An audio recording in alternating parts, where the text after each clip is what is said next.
Have you ever caught your child in a lie and you've thought, why are you lying about this tiny little silly thing? Just tell me the truth. Or maybe you're kind of like me, that you worry when your kids are teenagers that maybe they're going to lie about some of the big important stuff like vaping or what they're doing out at night. I'm not alone, right? Unfortunately, lying isn't just a kid problem, it is human nature. I've done it, you've done it. Come on, we can be honest here. The reason I wanted to talk about lying today is that it's really so misunderstood, and I think we're doing a lot of the wrong things when our kids lie. I have also been there, so not alone. And I'm here to tell you that the way that you react or respond to your kids' lies or dishonesty is actually going to shape how they are honest and their integrity for life. And I know that that can be a scary, daunting thing, but actually it's a really good thing, because if you remember just a couple of little tips, a few things I'm going to go through today, I'm going to share it all right here. I think you can make a huge difference in your kid's life. So yes, today I'm diving into why kids lie, but also why we've been taught, I think, the complete opposite of what we should do if we want to instill true, intrinsic honesty in our kids. And most importantly, how to respond in a way that builds trust instead of fear. And of course, it's grounded in emotional intelligence, because you guys know me, it is 100% backed by research and science. So this is not just opinion. This is what we know in terms of psychology and child development that is going to bring out the best in our kids. And obviously, also, you guys know I'm not about threats, harsh consequences, punishments, bribes, stuff like that. So you guys know my approach, and that's going to be sort of underneath this whole conversation about lying. Okay, so there are three main reasons why people lie. Actually, there's lots, but we're just going to go with these three main ones because of time. And I'm going to be completely honest, I have fallen into every single one of these buckets, and I will bet my life that you have too, if you let yourself think about it without sugarcoating or making excuses. So come on, seriously. Okay, before I get into them, I do want to acknowledge the Darug Nation. They're the traditional custodians of the land on which I live, work, and record this podcast. I pay my respects to First Nations people, their elders and ancestors, and I acknowledge that sovereignty was never ceded, and I stand in solidarity towards a shared future. Okay, so if you're new here, welcome to the Emotionally Intelligent Parenting Podcast. I'm Stephanie Pinto, your host. I love everything to do with emotional intelligence. I write about it, read about it, teach about it, speak about it, all of the things. You can find heaps of the information on what I do and my programs and my book and things in the show notes, or if you're watching on YouTube, in the description underneath. So all of that aside, let's get straight into what are some of the reasons that kids lie. Okay, first one is the fear of consequences. Dun, dun, dun. Okay, so that's nothing new, I don't think. I think we often think that kids fear that they're going to get in trouble, they're going to have this negative outcome, like go to your room, no phone for a day, you lied, that kind of thing. So obviously that's number one. The second one, and this is going to come up a lot, so get ready, to avoid embarrassment, guilt, and shame. Those are the really, really uncomfortable, yucky feelings. You guys know me, I'm not going to say that they are bad emotions. I don't talk about negative emotions. They can bring up these sort of negative feelings, or, however you want to split it, but they're just uncomfortable or they're unpleasant, right? Because all emotions are teaching us something, telling us something, especially in this situation. So it's kind of like, I did this bad thing, or maybe, oh my God, I'm a terrible person. That's shame talking.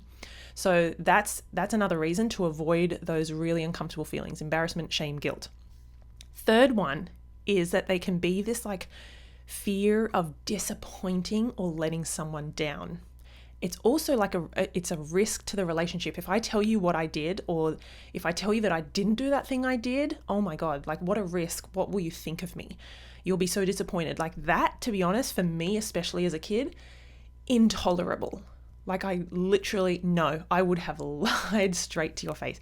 And if you guys know, also, if you've listened to some of the other episodes here, I have talked pretty openly, and I still do, about my people-pleasing nature, and that, to be honest, what's underneath that is that I was not being honest. Like I was lying. I was shaping the truth, and I was fitting in with whatever the other person in the situation was saying, or what I thought they wanted to hear. Like it's actually really dishonest, that people-pleasing habit.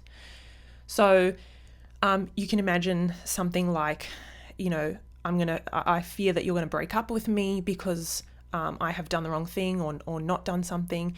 So I'm going to lose you forever. like it's that fear of letting someone down and risking the relationship. I think that's a huge one. And please don't underestimate that with kids, because we're their primary attachment figures, and that's like death to them. Seriously. It's like intolerable. Okay, so the fourth one is the fear of judgment and criticism. So kids and adults lie because there's that worry that you're going to criticize me, I'm going to be told off, I'm going to feel, I'm a bad person. What's wrong with you? Like, lying is bad. I've told you not to lie. I'm not raising a liar, that kind of thing. So we kind of have this feeling as kids, like, you think I'm awful, you hate me, like I can't bear that.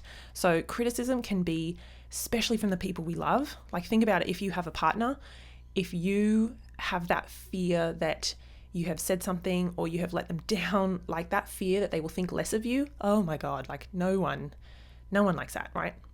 Okay, number 5 is the fear of rejection. So some of these you can kind of tell they overlap, right? That might be something like, that's it, you lied, I don't want you anymore, we are done. Like that complete rejection, severing the ties, that kind of thing. That's huge. That's a big risk, right?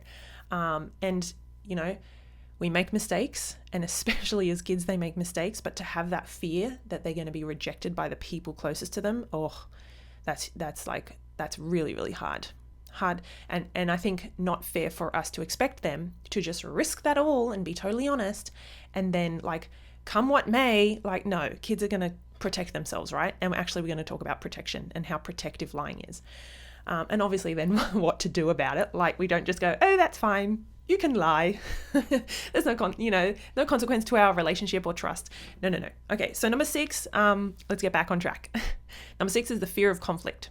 So this is when we lie to avoid arguments or fights, conflict, obviously, as it might seem really a lot easier if we lie than tell the truth, because telling the truth is going to start an argument. It's going to make this person unhappy. They're going to be upset with me, or there's going to be some kind of conflict.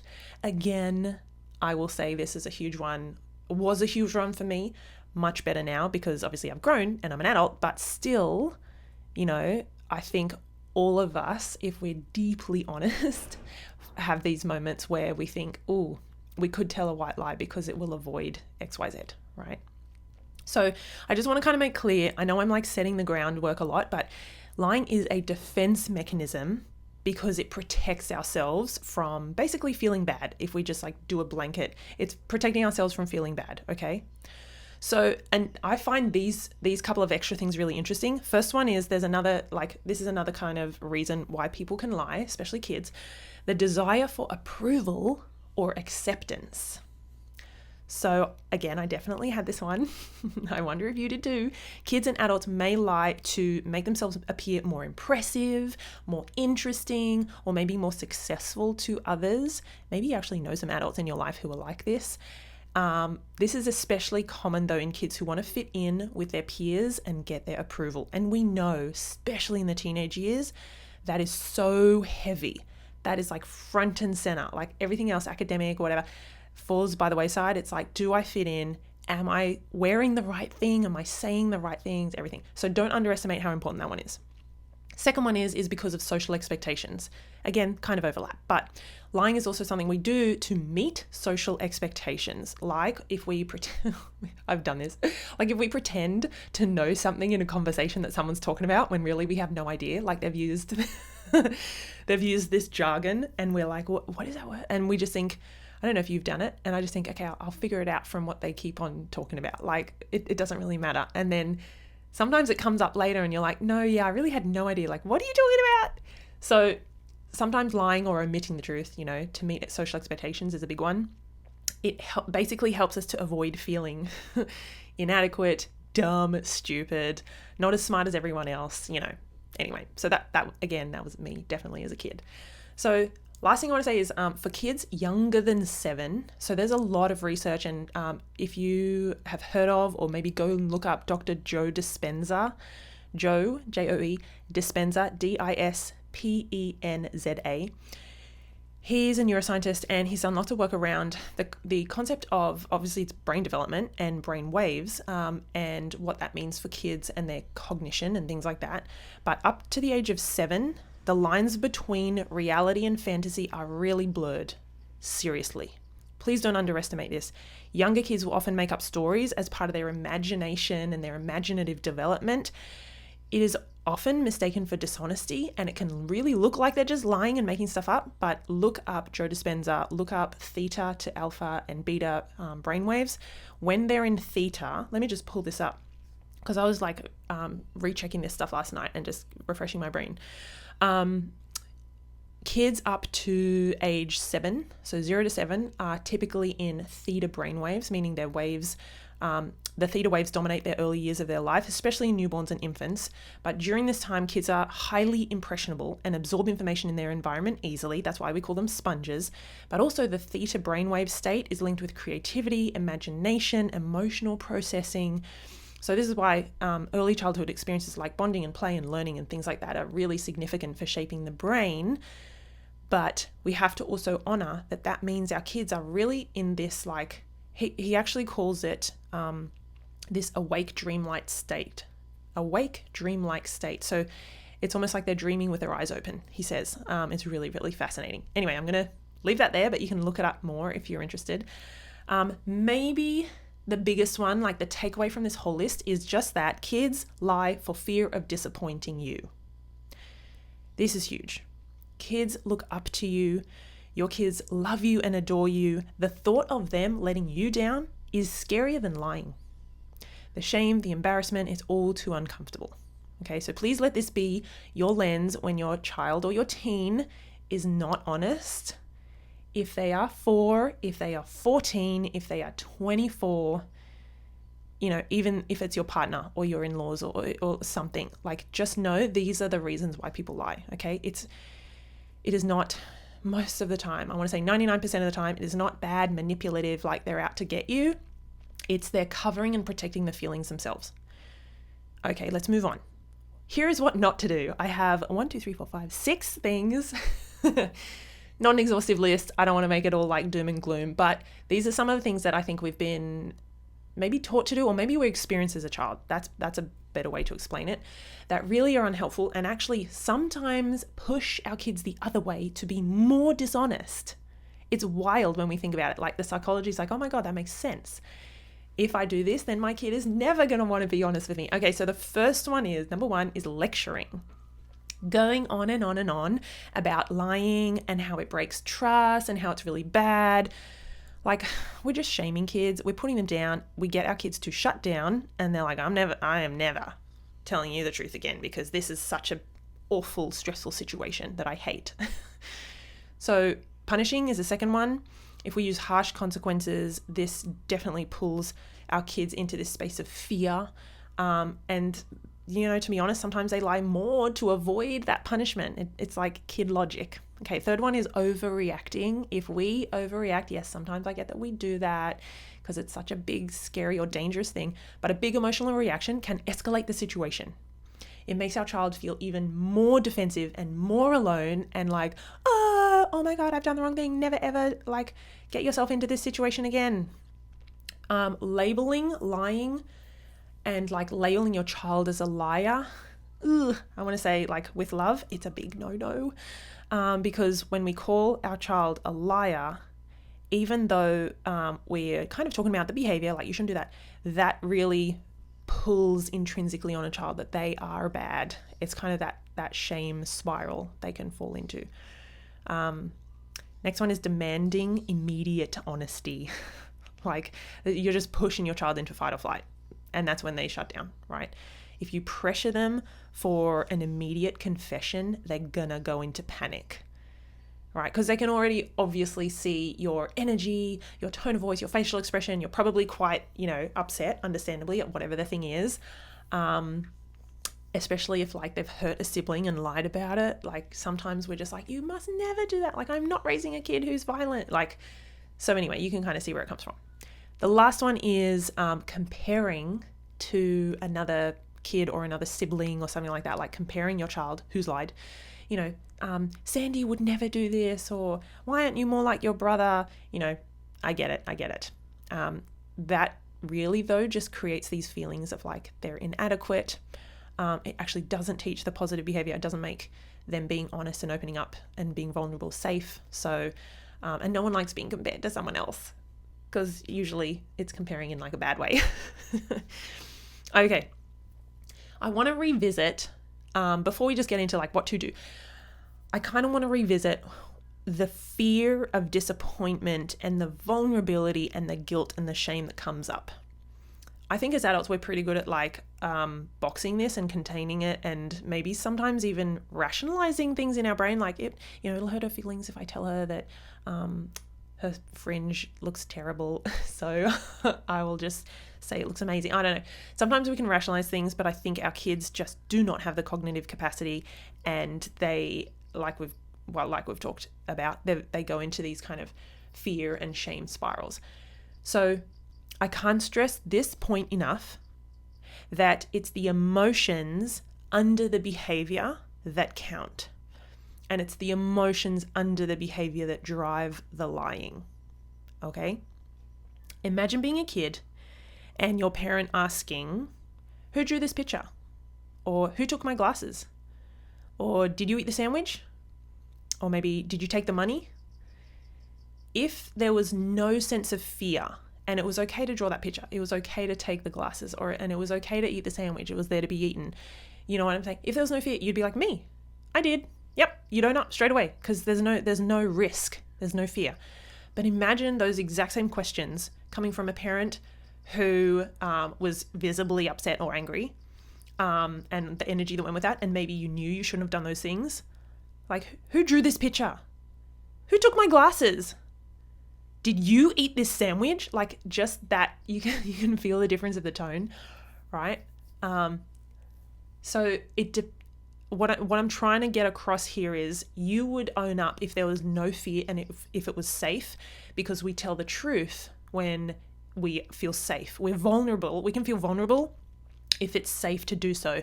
But if we feel like there is a risk that we are going to have a consequence, a bad outcome, a punishment, or fear of like, damaging that relationship with the person, oh my God, like, do we want to be like, yeah, it was me? I'd be like, no, it's probably someone, I think it was my brother.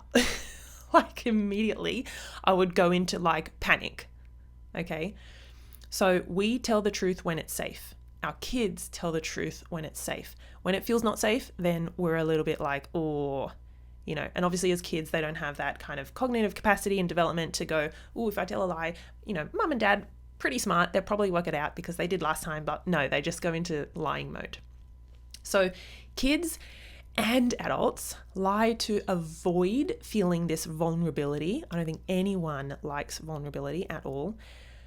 Admitting a mistake can really make anyone feel this huge sense of like shame, or guilt or embarrassment. So obviously, to protect themselves, kids will lie to keep from feeling bad about themselves. I know I'm harping on about it, I'm pressing the point, but I want you to, like, next time your kid lies, because it's going to happen, your child or your teenager or someone, it's going to happen. I want you to see it through the right lens.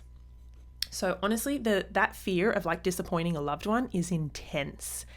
And if we're going to be real, it doesn't go away when you're an adult, right? It doesn't go away if you have a partner or if you have someone who you love. Like, if you sense that you really let them down, or that they're going to be disappointed in you about something, like, do you like that? No. Would you rather kind of wish that didn't happen, or maybe sweep it under the rug? Hell yes. This is kind of why I think obviously as adults, we tend to like maybe soften the truth, or we avoid difficult conversations. But in kids, like, because we're so much bigger and smarter, we kind of don't let them get away with it. So anyway, I would love to challenge you. I want you to think about, like, when is the last time that you held back the truth because you were afraid of how someone would react? I remember years ago, I think before I had kids, bringing food to a party, and there was like a set list of what to get and what to bring. Basically, I got the wrong cheese. My friend asked me, she saw the cheese, she was like, who got that cheese? And I immediately went into this like panic and shame spiral. And I was like, oh my God, it's the wrong cheese. Like, how did I get that? And I was like, what is the list? What did I get the wrong? How could I be so stupid? And so immediately I was like, maybe it was that Sonia? I don't know, like so bad. I felt awful. I felt embarrassed. Like I got the wrong one. Did I not read the label carefully? Like how stupid. The fear that she would like judge me for this tiny insignificant thing. It doesn't make sense. But I think we have all been there. I want you to kind of cast your mind back to a time just so that you're like, you know what? Yes, it does feel uncomfortable and I would have done anything to get out of that situation. Okay, this is what our kids do. They want to get out of the situation. Okay, so the solution is, in a nutshell, but I'll break it down, creating emotional safety. So for kids, reassuring them that mistakes are okay and they are part of learning and that you have done it 1,000,000 times before. Maybe not in the exact same way, but you have.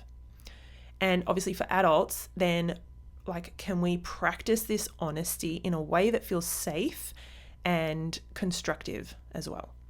So when I coach parents on this, and we're in a coaching session and we're on Zoom or whatever, I teach them that, number one, lying is self-protection. It is so quick sometimes because it's unconscious. It's protective. So we need to trust that our kids are lying for quote unquote good reasons. Okay? Trust that. Don't go anywhere else but there.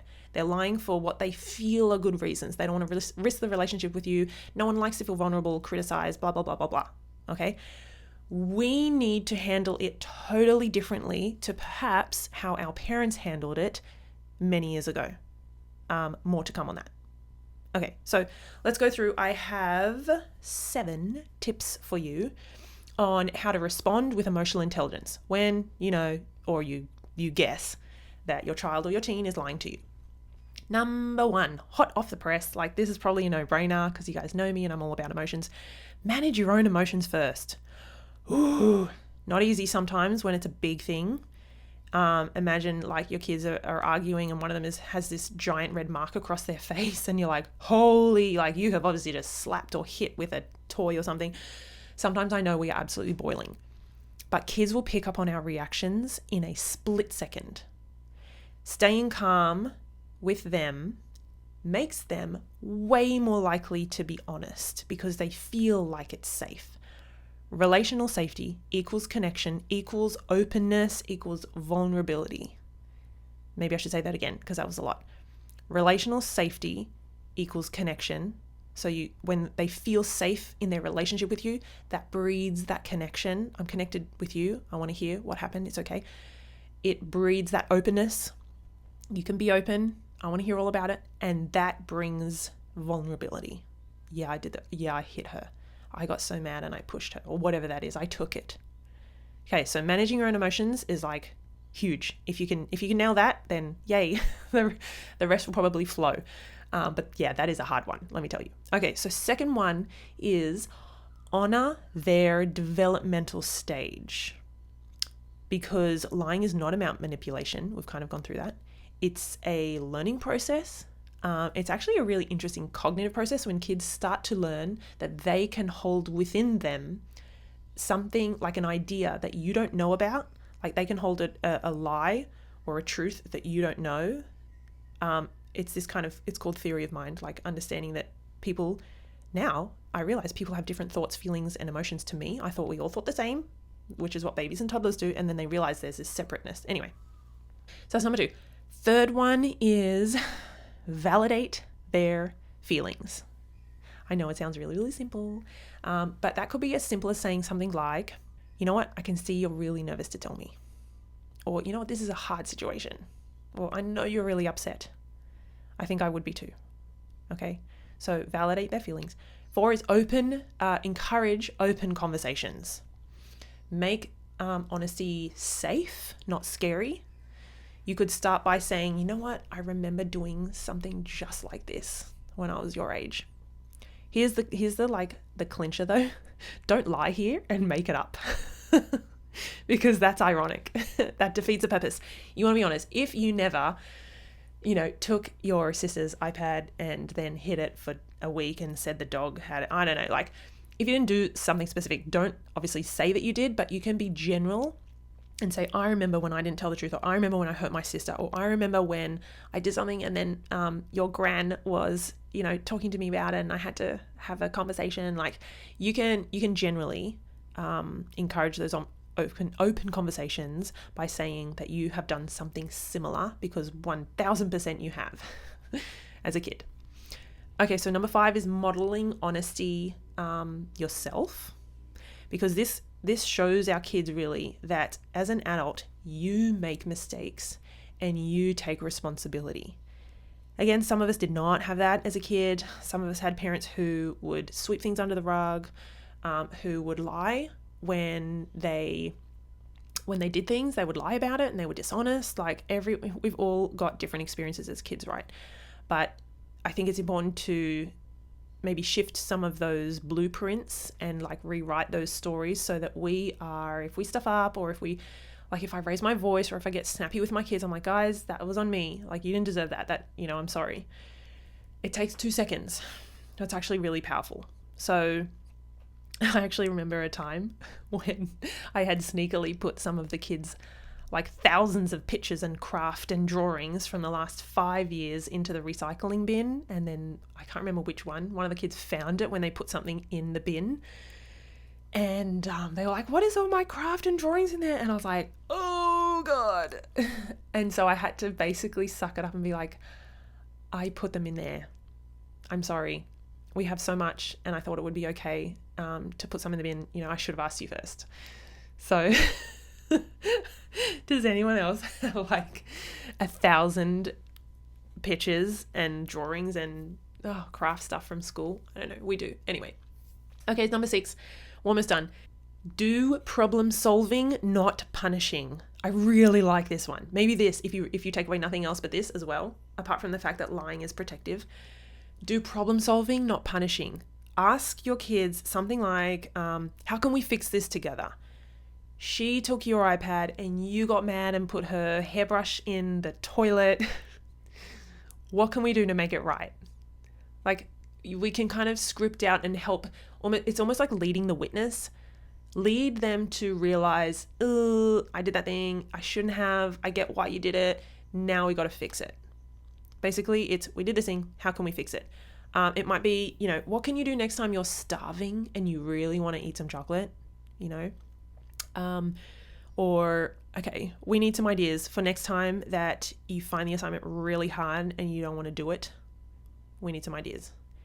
So problem solve, problem solve, problem solve. Okay. That shows that you're your kid's teammate, you're on their team, you're on their side, like you've got it, you'll help them through this, rather than like shutting them down, sending them away, and then just leaving them confused and in a panic. And yeah. Okay, so the last one is move forward without holding a grudge. So kids and adults, to be honest, we grow best when we are not shamed for our mistakes. We'll learn from them, we'll be able to move on, we'll make better choices. So without holding a grudge, if possible. I know it's going to be hard if you feel like your child's lying every 2 seconds, but once you've kind of like closed the situation and like wrapped it up, let it go. Let it go, move on, give your child the benefit of the doubt, and see if you can, start afresh for the afternoon. Okay. So, all right, let's wrap up. A recap: lying is not about being bad. It is about avoiding emotional discomfort. It's very protective. And this is exactly what is happening with kids. They lie not because they're bad or manipulative. It's because they feel the same fear, the same shame, the same gut-wrenching panic of disappointing someone that they love.